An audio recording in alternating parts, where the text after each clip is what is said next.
지금도 사연을 보내면서 그때 일이 생각나서 손이 덜덜 떨리고 있습니다. 그리고 제가 전생에 무슨 죄를 지었나?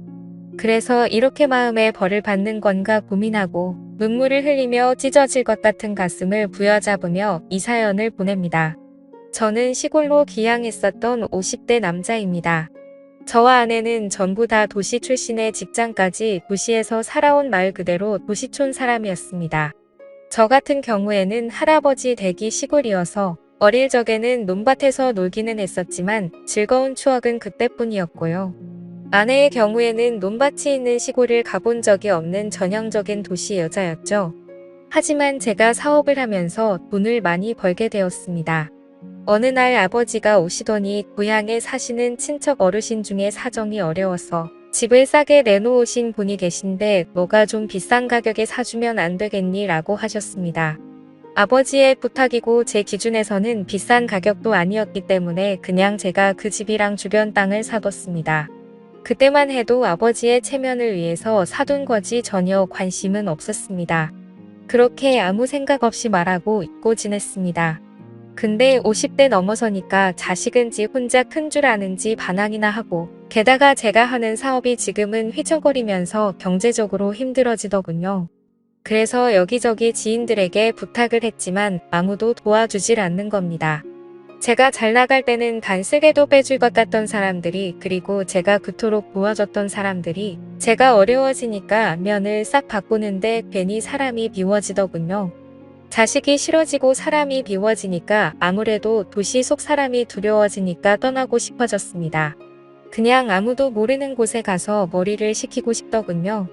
그래서 아내에게 어디 한적한 시골 마을에 가서 살고 싶다고 했더니 아내가 옛날에 지방에 사둔 땅이랑 집이랑 있잖아요. 거기서 있으면 어때요? 이러는 겁니다. 사업을 하느라 전혀 신경도 안 썼는데 아내의 말에 그제야 떠올라서 바로 시골로 내려왔죠. 여전히 시골은 시골이더군요. 하지만 오히려 그게 마음에 쏙 들었습니다. 그래 아무도 모르는 동네에 가서 마음 정리 좀 하고 살자는 생각이었습니다. 그래서 저 혼자 일단 시골에 내려왔죠. 아내나 아이는 일단 서울에서 살고 있었고요. 제가 와서 시골집을 좀 정비하고 있으니까 동네 어르신들이 오셔서 이것저것 묻더군요. 그래서 친절하게 설명을 했습니다. 그랬더니 어르신들은 여기 청년회랑 마을발전회가 있는데 언제 한번 들러봐라고 하더군요. 아무래도 시골 정서를 조금 알기 때문에 저는 동네 어르신들이랑 청년회 분들에게 급진이 되었죠. 말이 청년회라고 연세들이 저보다 적게는 10년 많게는 20년 가까이 더 많은 분들이었으니까요. 나름 대접을 꾸준히 하고 동네 봉사활동에 어느 정도 참여했더니 동네 어르신들이랑 청년회 형님들도 저를 마을 사람으로 인정해 주시더군요.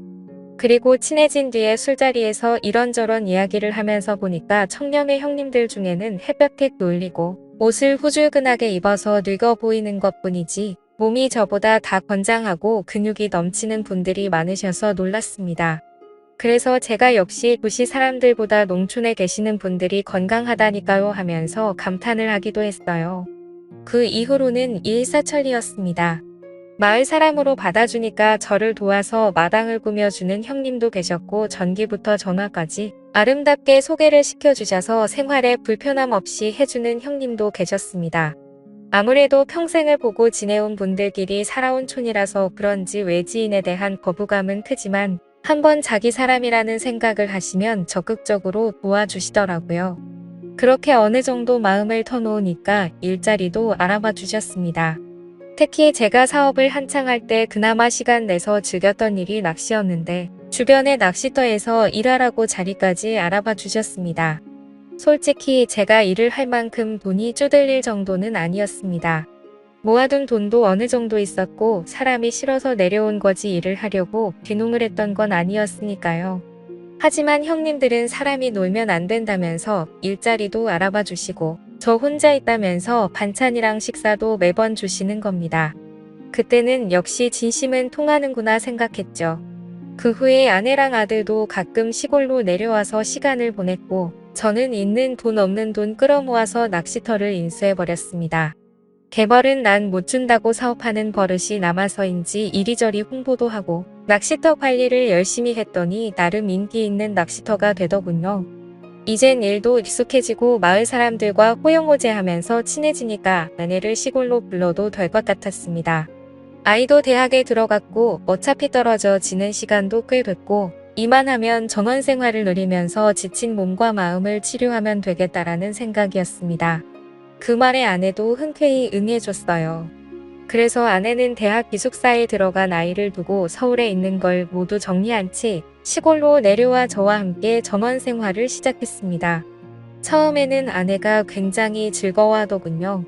낚시터에서 같이 일도 하고 가끔 드라이브도 가고 텃밭도 가꾸면서 지냈습니다. 매일매일이 저에게는 소중한 날들이었고 기쁨이었죠. 근데 아내는 점점 활기를 잃어가고 짜증만 내는 거예요. 아침에 낚시터 관리하는 것도 이제는 지겹다. 텃밭 가꾸는 것도 이제는 힘들다며 매일 투덜대는 겁니다. 처음에는 달래도 보고 도심지로 나가서 쇼핑도 시켜줬건만 아내의 기분은 도무지 풀릴 기분이 아니더라고요. 아무래도 도시에서 자라서 도시에서 50년 가까이 살았으니 충분히 이해는 됐지만 이제는 늙어 죽을 때까지 흙냄새 맡으며 살아야 하는데 자꾸 우울해하니까 답답하더라고요.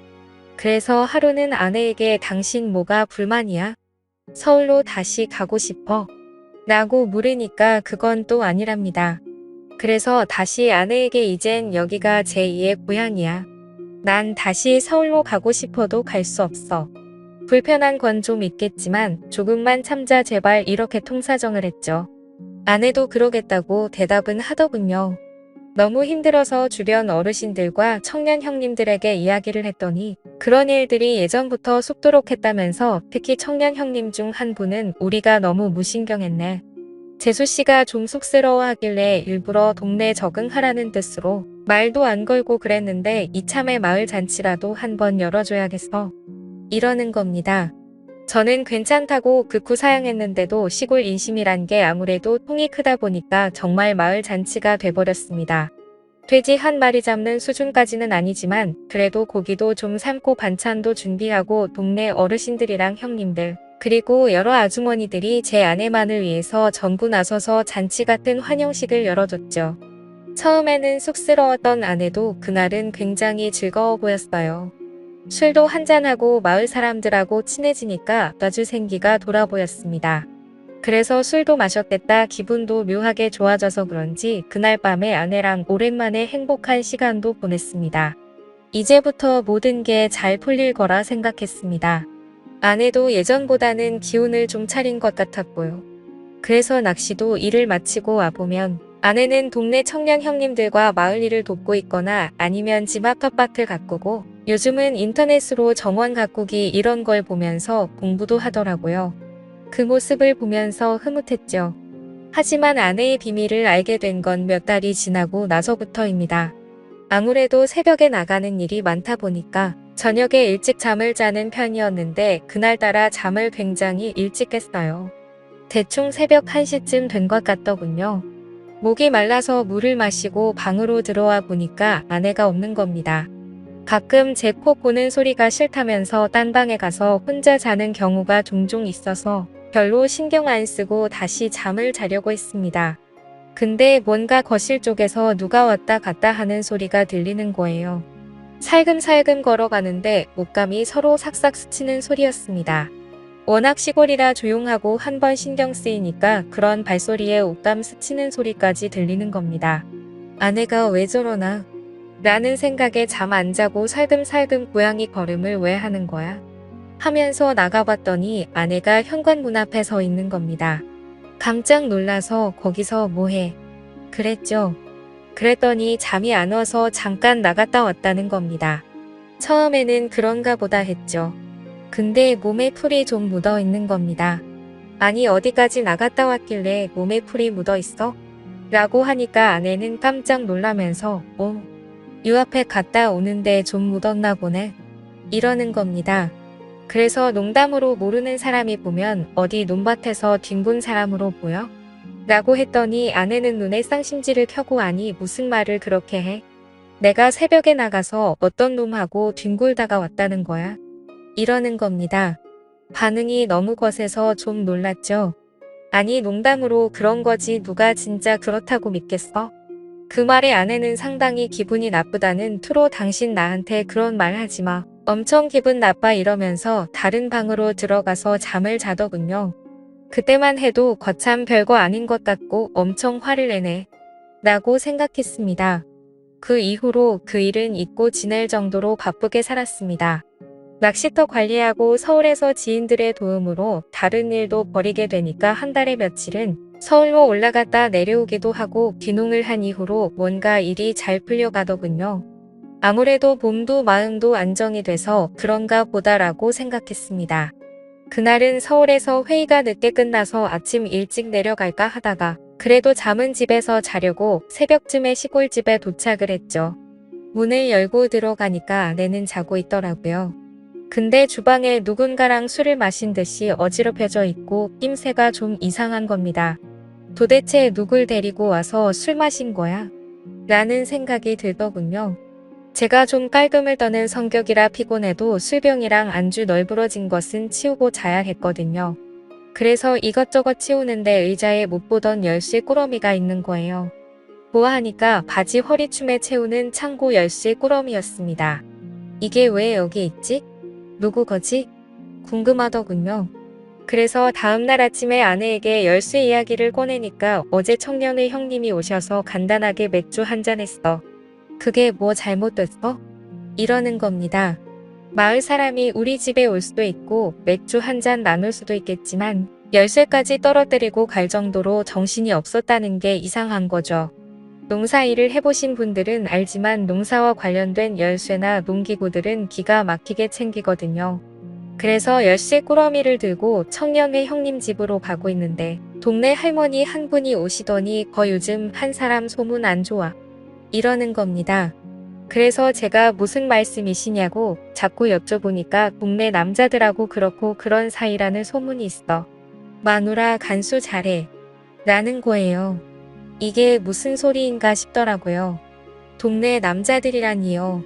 그래서 계속 여쭤봐도 할머니는 본인도 그냥 노인회관에서 주워 들었다는 겁니다. 남자들끼리 이번에 새로 귀농한 집 아줌마 밤에 몰래 가면 만날 수 있다는 이야기를 술자리 안주 삼아 했다는 거예요. 순간 눈이 뒤집히더군요. 어떤 정신나간 놈이 이런 헛소문을 퍼뜨리나? 하여 청년의 마을 남정네들을 다 잡아다가 취조를 하고 싶었는데 열쇠 꾸러미가 자꾸 마음에 걸리더군요. 그래서 청년의 형님을 찾아가서 슬쩍 떠볼 겸 이야기를 흘렸죠. 형님 아내가 열쇠 주라고 하던데요. 그 형님도 아무렇지 않은 듯이 웃으면서 열쇠를 받길래 제가 한마디 쓱했습니다. 어제 우리 집에서 술 한잔 하셨다면서요. 술만 드신 거예요? 그랬더니 청년의 형님은 인상을 확 쓰면서 도대체 뭔 대답이 듣고 싶어서 이러냐며 집으로 돌아가는 겁니다. 뭔가 좀 튕기더군요. 평상시 같으면 이런 말에 미주알 고주알 끼어들고 설명하기 좋아하는 양반인데 정색을 하며 들어가는 폼이 아무래도 수상했습니다. 그래서 일부러 모르는 척 며칠을 보냈죠. 그 하루하루가 정말 고통스럽더라고요. 너무나도 궁금했고요. 그래도 꼭 참았습니다. 제 눈으로 증거를 찾고 싶었으니까요. 그런데 드디어 그날이 왔습니다. 그날도 새벽쯤에 자는 척 하던데 아내가 어디론가 나가더군요. 자는 척 하다가 몰래 쫓아 나가봤습니다. 청년회 형님이기만 해봐. 둘 다 아작을 내버릴 거니까 라는 생각에 뒤를 쫓아갔죠. 그런데 새벽 이슬 맞고 아내가 찾아간 곳은 논밭 근처에 있는 허름한 비닐하우스였습니다. 농사를 짓는 곳은 아니고 마을 공용창고같이 농기구를 저장해놓고 쉬는 공간으로 활용을 하는 곳이었거든요. 순간 망치로 머리를 맞은 기분이더라고요. 그래서 몰래 안을 들어가서 안쪽을 봤습니다. 누굴까? 어떤 놈일까? 궁금하기도 하고 막상 보면 열받을 것 같아서 두렵기도 하고 손이 부르르 떨렸지만 안을 들여다봤죠. 그런데 세상에나 청년의 형님이 아닌 다른 형님인 겁니다. 이건 또 뭔가 싶더라고요. 둘은 이미 더러운 짓을 벌이기 시작했더군요. 차마 그 소리를 듣고 싶지도 않고 이제는 끝내려는 마음에 확 덮쳐버렸습니다.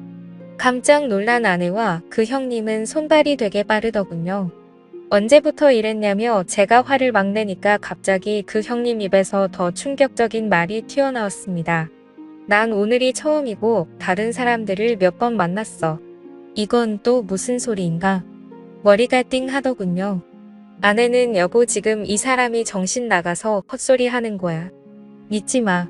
라고 하더니 나중에는 살려달라고 빌고 나중에는 악에 받쳐서 맘대로 해.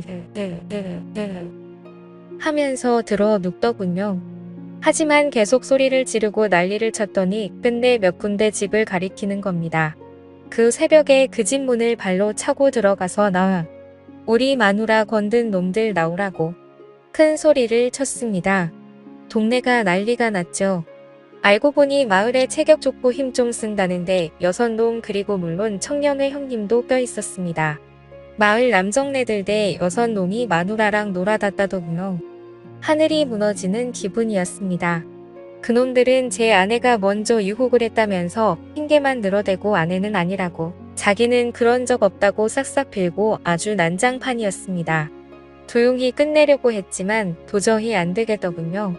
근데 마을 이장님이 한사코 말리고 제발 경찰에 신고를 안 하면 안 되겠냐며 싹싹 빌더군요. 그리고 마을 사람 모두가 잘못했다면서 합의금은 얼마든지 주겠다며 싹싹 빚는 겁니다.